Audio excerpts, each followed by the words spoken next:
আসসালামু আলাইকুম রহমতুল্লাহি ওবরকাতুহু।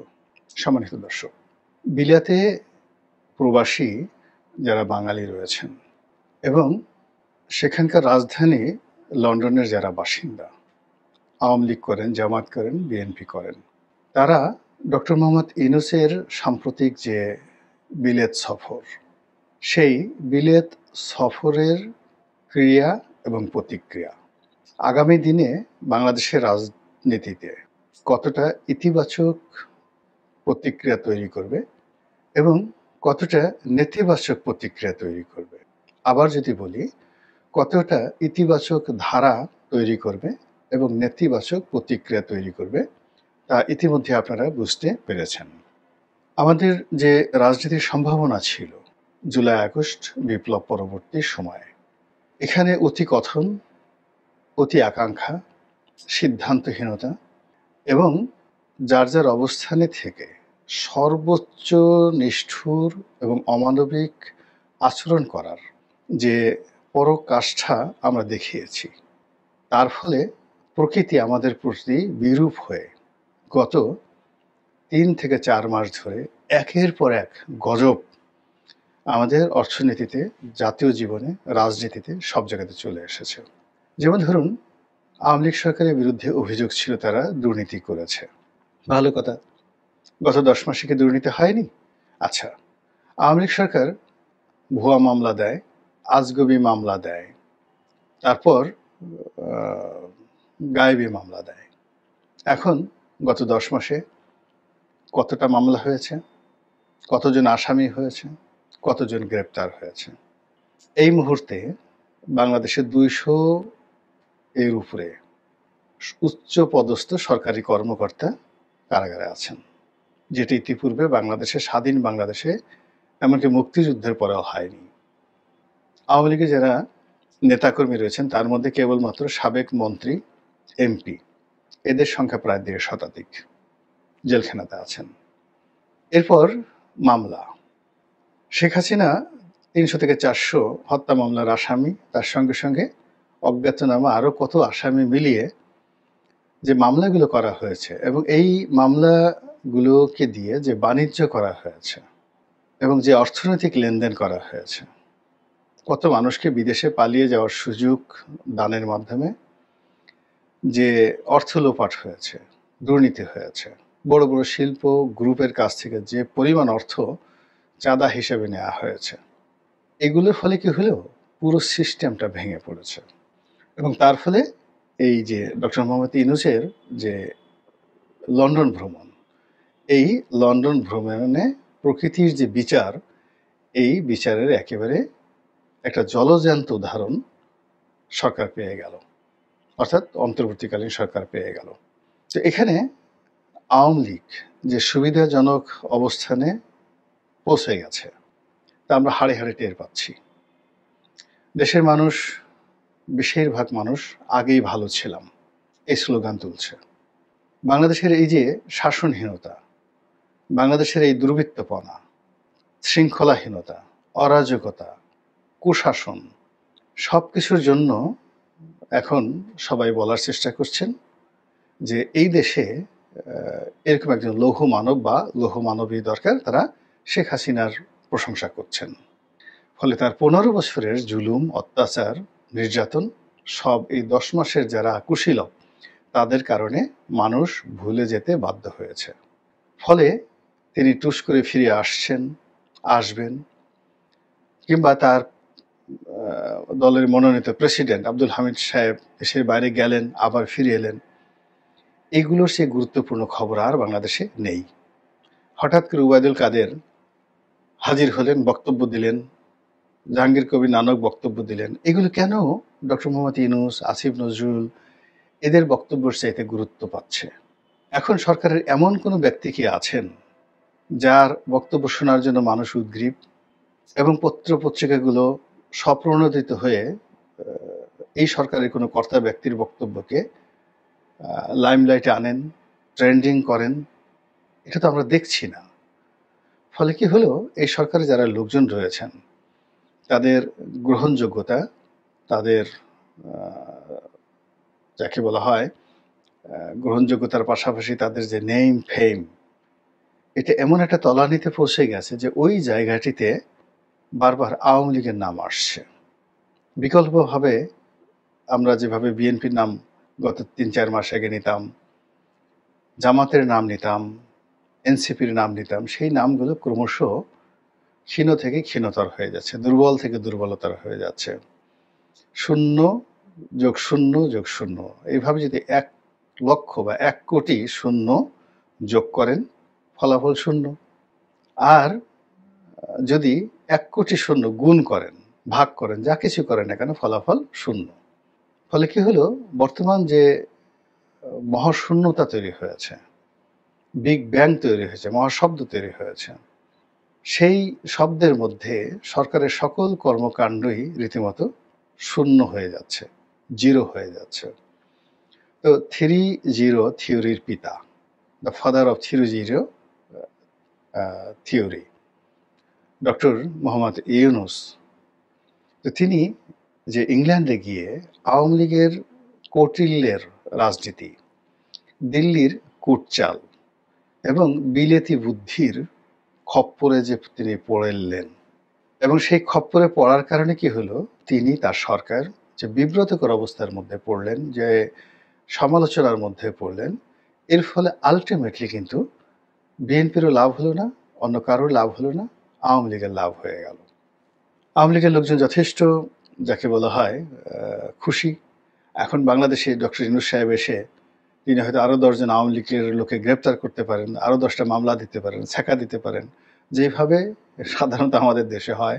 দুনিয়ার কারোর সঙ্গে যদি কেউ না পারে, এসে ঘরের বউকে আচ্ছা মতো কিল মারবে এবং তার সাথে বীরত্ব দেখিয়ে তারপরে শেষে নিজেদের সেই বীরত্ব প্রদর্শন করবে। তা আমাদের দেশে এরশাদ সাহেব বলেন, অন্যান্য যারা বলেন, ইভেন শেখ হাসিনা যখনই বিদেশে কোথাও গিয়ে কোনো কিছু করতে পারতেন না, সমপর্যায়ের যারা তার প্রতিদ্বন্দ্বী রয়েছেন তাদের সঙ্গে তিনি পারতেন না, তখন তিনি আপন ঘরে সাধারণ জনগণ অথবা নিজ দলের যারা সাধারণ লোকজন আছেন তাদের সঙ্গে তারা শক্তি প্রদর্শন করতেন। এবং এই কাজ করে আওয়ামী লীগ যেভাবে শেষ হয়েছে, বিএনপি যেভাবে শেষ হয়েছে, জাতীয় পার্টি যেভাবে শেষ হয়েছে, এখন ডক্টর মোহাম্মদ ইউনূসের পার্টিও শেষ হতে বসেছে। মধ্যে থেকে যেতে হলো, যা হওয়ার নয় সেটাই হচ্ছে। আপনারা জানেন যে শেখ হাসিনার বোন শেখ রেহানা, তার সন্তানেরা, বড় সন্তান টিউলিপ সিদ্দিকী, ববি সিদ্দিকী এক ছেলে, আরেকজন রয়েছেন রূপন্তী। এর মধ্যে রূপন্তীকে নিয়ে ওরকম কথাবার্তা নেই, just she is a girl. কিন্তু টিউলিপ সিদ্দিকী ব্রিটেনের রাজনীতিতে কতটা প্রভাবশালী এবং কতটা ইনফ্লুয়েন্সিয়াল এইবার হাড়ে হাড়ে ডক্টর মোহাম্মদ ইউনূস টের পেলেন। প্রথমত তিনি যখন ইংল্যান্ডে যাচ্ছিলেন তখন টিউলিপ সিদ্দিকীর পক্ষ থেকে একটা পত্র দেওয়া হয়। পত্রটা যেভাবে লেখা হয়েছে, এটা ডক্টর মোহাম্মদ ইউনূসের জন্য অবমাননাকর, অসৌজন্যমূলক, এবং ডক্টর মোহাম্মদ ইউনূসের যে বিশ্বজোড়া খ্যাতির যে কথা আমরা প্রচার করি, তার জন্য এটা টিউলিপের যে চিঠির ভাষা, উদ্দেশ্য রীতিমতো চপেটাঘাত। কিন্তু বিশ্ব মিডিয়াতে, মানে বাংলাদেশের মিডিয়া তো বটেই, বিশ্ব মিডিয়া এবং একই সঙ্গে যে সামাজিক যোগাযোগ মাধ্যমে সেই চিঠির ভাষা রীতিমতো ভাইরাল। এবং সেই চিঠি কেন দেওয়া হলো, এই চিঠির ফলাফল কি, ডক্টর মোহাম্মদ ইউনূস টিউলিপ সিদ্দিকীর সঙ্গে দেখা করবেন কিনা, তার ডিনার বা লাঞ্চে অংশগ্রহণ করবেন কিনা, এবং ব্রিটিশ পার্লামেন্টের মধ্যে টিউলিপ সিদ্দিকীর যে অফিস রয়েছে সেখানে তার সঙ্গে দেখা করবেন কিনা, এগুলো নিয়ে বেশ কয়েকদিন আলাপ আলোচনা হলো। এই যে আলাপ আলোচনা হলো, এখন টিউলিপ সিদ্দিকী মূলত শেখ হাসিনার ভ্রাদেশ পুত্রী, মানে বোনের কন্যা, আর বয়সে ডক্টর মোহাম্মদ ইউনূসের নাতির বয়সী। এখন নাতির বয়সী একটা লোকের সঙ্গে যখন তাকে সামন্তরাল একত্রে নামিয়ে আলোচনা করা হয়, সমালোচনা করা হয়, তাকে গ্রেডিং দেওয়া হয়, তার কি করণীয় বা করণীয় নয়, ইট মিনস এখানে ডক্টর মোহাম্মদ ইউনূসকে নিচে নামানো হলো আর টিউলিপ সিদ্দিকীকে উপরে তোলা হলো। চিঠির ভাষা, উদ্দেশ্য, এইসব নিয়ে নানা কথা বলা যেতে পারে, কিন্তু মানুষের আগ্রহের যে জায়গাটা, পাবলিক পারসেপশন যে জায়গাটা, সেই জায়গাতে টিউলিপ সিদ্দিকী এবং তার চিঠি অন্য যে কোনো বিষয়ের চাইতে এই ডক্টর মোহাম্মদ ইউনূসের যে ইংল্যান্ড সফর, সেই ইংল্যান্ড সফরে তিনি পুরস্কার পাচ্ছেন, সাথে বিরাট লাটবহর নিয়ে গেছেন, দুর্নীতি দমন কমিশনের চেয়ারম্যান গেছেন, বাংলাদেশ ব্যাংকের গভর্নর গেছেন, তার যে সকল ম্যাজিক্যাল বয় রয়েছে, লুৎফি সিদ্দিকী রয়েছে, আরও আরও যাদেরকে তিনি নিয়ে গেছেন, ইনক্লুডিং তার প্রেস সচিব মহামান্য জনাব শফিক সাহেব। তো সব কিছুর চাইতে মানে টিউলিপ সিদ্দিকীর যে ওই যে চিঠি, সেই চিঠি একটা কাগজে লেখা, ওই কাগজের ওজন বেশি হয়ে গেছে আর ওই চিঠির গুরুত্ব বেশি হয়ে গেছে, গেল ওয়ান।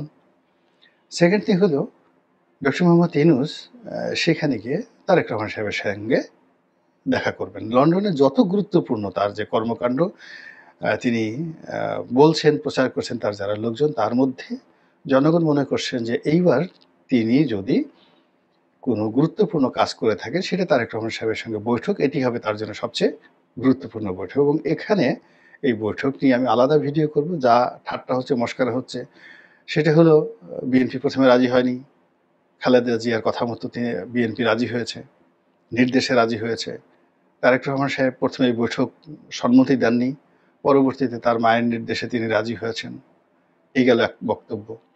২ নম্বর হলো যে এই বৈঠকে তারেক রহমান সাহেবের উপর নির্ভর করবে ইউনূস সাহেবের ভবিষ্যৎ।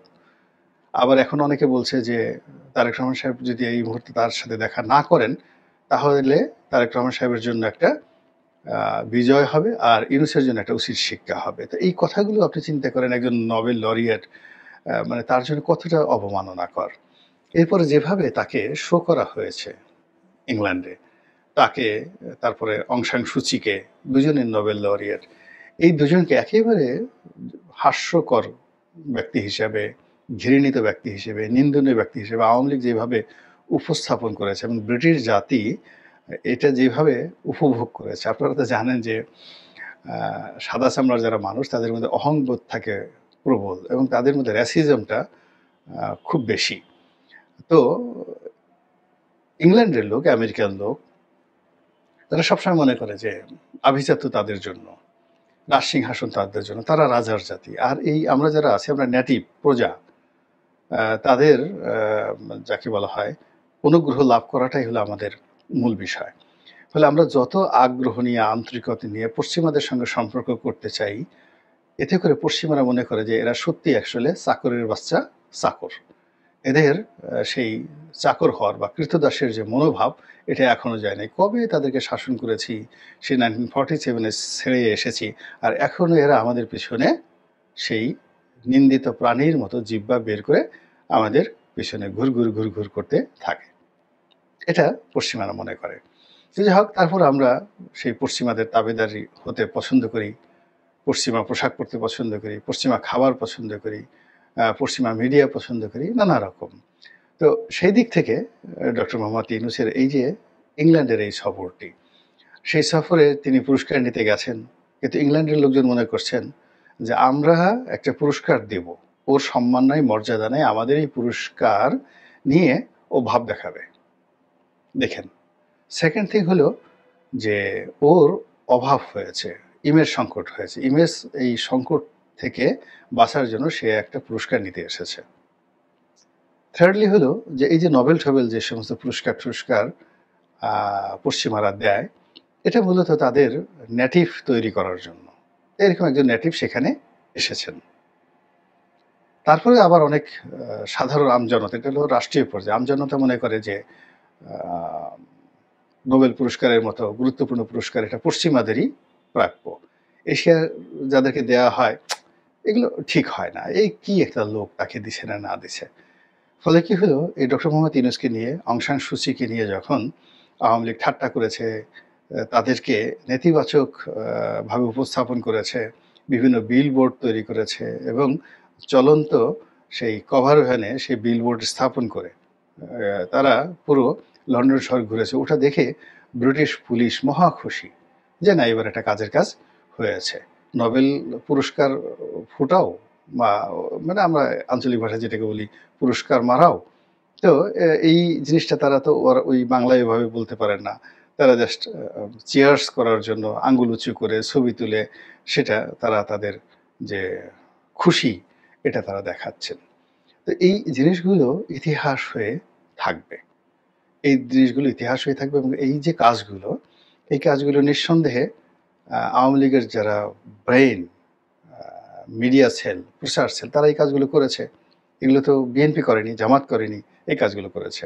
বা ইংল্যান্ডের কোনো লোক করেনি, ইংল্যান্ডের সরকারও করেনি। দ্বিতীয়ত, এখানে ব্রিটিশ রাজনীতিতে শেখ পরিবারের যে একটা গুরুত্ব রয়েছে, টিউলিপ সিদ্দিকের যে একটা গুরুত্ব রয়েছে, এবার এই বৈঠকে সেটা ফুটে উঠল। প্রথমত তার একটা চিঠি দেওয়া, চিঠির ভাষা, এবং সেই ভাষাতে নিজেকে তিনি বলার চেষ্টা করেছেন যে তিনি ব্রিটিশ নাগরিক, সেখানে তিনি জন্মগ্রহণ করেছেন, বাংলাদেশকে ভালোবাসেন বটে, গুড ফিলিংস আছে, সফট আছে, লাইক আদার ব্রিটিশ, অন্য ব্রিটিশদের মতো। আর ডক্টর মোহাম্মদ ইউনূসকে প্রশংসা করেছেন, ঠাট্টা করেছেন, তারপরে শেষে তাকে নিয়ে স্যাটায়ার করেছেন, তার সরকারের যে কর্মকাণ্ড, এটাকে যাকে বলে, এটাকে তিনি আরও স্যাটায়ার করেছেন যে এই যে তদন্ত যা কিছু চলছে এগুলো কি বোগাস, এরকম কথাবার্তা বলছেন। তো সেই দিক থেকে মানে একজন ব্রিটিশ মন্ত্রীর, সাবেক মন্ত্রীর বা এমপির একটা চিঠির যে সমালোচনা করা যেতে পারে, রিগ্রেট জানানো যেতে পারে, বা এটা এইভাবে চিঠি লেখাটা ঠিক না, এই কথা বলার মতো সাহস, শক্তি, ডিপ্লোম্যাসি ডক্টর মোহাম্মদ ইউনূস সরকারের কারোরই নাই। ফলে তারা টিউলিপ সিদ্দিকের চিঠি পেয়ে ভ্যাবাচ্যাকা খেয়ে গেছে। কোনো উত্তর এখন পর্যন্ত আমি দেখিনি যে খুব রিগ্রেট জানিয়েছে। তিনি এইভাবে বলতে পারেন না, বা তিনি বলতে পারতেন যে একজন আসামি, যেখানে বাংলাদেশের খাতায়, ডক্টর ইউনূসের খাতায় তিনি তো আসামি, দুর্নীতি দমন কমিশনের আসামি, তার বিরুদ্ধে গ্রেপ্তারি পরোয়ানা আসলে অ্যারেস্ট হয়ে যাবেন। তো সেখানে তার সঙ্গে দেখা করবেন কি করে, এত সাহস, ডক্টর মোহাম্মদ ইউনূসকে চিঠি দিয়েছেন, এরকম ইচ্ছা করলে দুই চারটা কথা বলা যেত রাগারাগি করে। কিন্তু ইংল্যান্ডে যাবেন, তাদের ভয় হয়েছে যে একজন ব্রিটিশ এমপিকে যদি এইভাবে কথা বলেন, যদি তাদেরকে ঢুকতে দেওয়া না হয়, নচেত এটার তো কোনো প্রতিবাদ না করার তো কোনো কারণ দেখিনি। ফলে কি হলো, এই একটা চিঠি দিয়ে টিউলিপ সিদ্দিকীর যে উজ্জ্বলতা সেটা বেড়ে গেল। সেকেন্ড থিং হলো তার গুরুত্ব।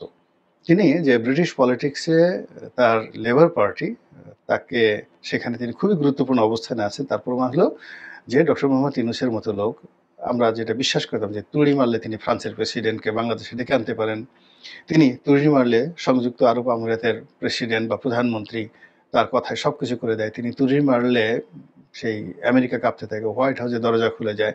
তো সেই মানুষ ইংল্যান্ডে গিয়ে ইংল্যান্ডের প্রধানমন্ত্রীর সঙ্গে দেখা করতে পারলেন না। কেন পারলেন না? সবাই ধরে নিচ্ছে টিউলিপ সিদ্দিকী প্রধানমন্ত্রীকে না করে দিয়েছে।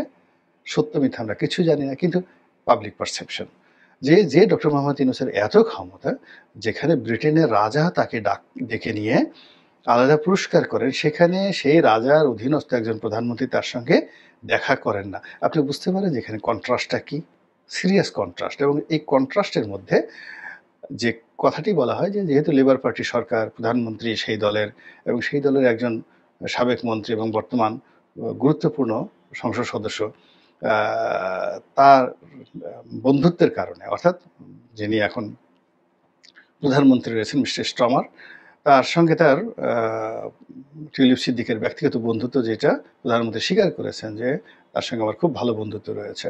তো এই বন্ধুত্বের কারণেই তিনি ডক্টর মোহাম্মদ ইউনূসের সঙ্গে সাক্ষাৎ মানে প্রত্যাখ্যান করেছেন। কল্পনা করতে পারেন যে ইউনূস সাহেবের উচ্চতা কোথায় নামলো, আর টিউলিপ সিদ্দিকীর উচ্চতা কত ঊর্ধ্বে উঠে গেল এই একটা ভ্রমণের কারণে। আদারওয়াইজ তো আমরা তাকে একজন আসামি হিসেবে জানতাম। আমরা মনে করতাম যে দুর্নীতি দমন কমিশন তাকে, তার সম্পদ নিয়ে তদন্ত করছে, না জানি তিনি ওখানে মানে কান্নাকাটি করছেন, সকাল বিকাল গড়াগড়ি করছেন, আমাকে একটা বিষ দাও, মরে যাব, এই জীবন রেখে লাভটা কি। তিনি হয়তো তার খালাকে গালাগালি করছেন, তোমার জন্য আজকে আমার এই অবস্থা। তিনি তার মাকে হয়তো গালাগালি করছেন যে আমার ক্যারিয়ার নষ্ট হয়ে গেল। কিন্তু একই ডক্টর ইউনূসের এই ভ্রমণের ফলে দেখা গেল যে না, পুরো জিনিসটাই আওয়ামী লীগ ঐক্যবদ্ধ। তারা অনুতপ্ত নয়, তারা বরং কৌশলে সবাই একত্রে ডক্টর মোহাম্মদ ইউনূসের এই লন্ডন ভ্রমণকে একেবারে রীতিমতো দারুল হাবিয়া করার জন্য যা করা দরকার তার 16 কলা তারা পূর্ণ করে ফেলেছে। এখন এই 16 কলার মানে বোঝা, ঝাঁকি মাথায় নিয়ে ডক্টর ইউনূস বাংলাদেশে এসে কি বলেন, কি করেন, তার লোকজন কেমন ভাবসাব দেখান, সেটি এখন দেখার বিষয়। আল্লাহ আমাদের সবাইকে হেদায়েত দান করুন এবং হেফাজত করুন। আসসালামু আলাইকুম ওয়া রাহমাতুল্লাহি ওয়া বারাকাতুহু।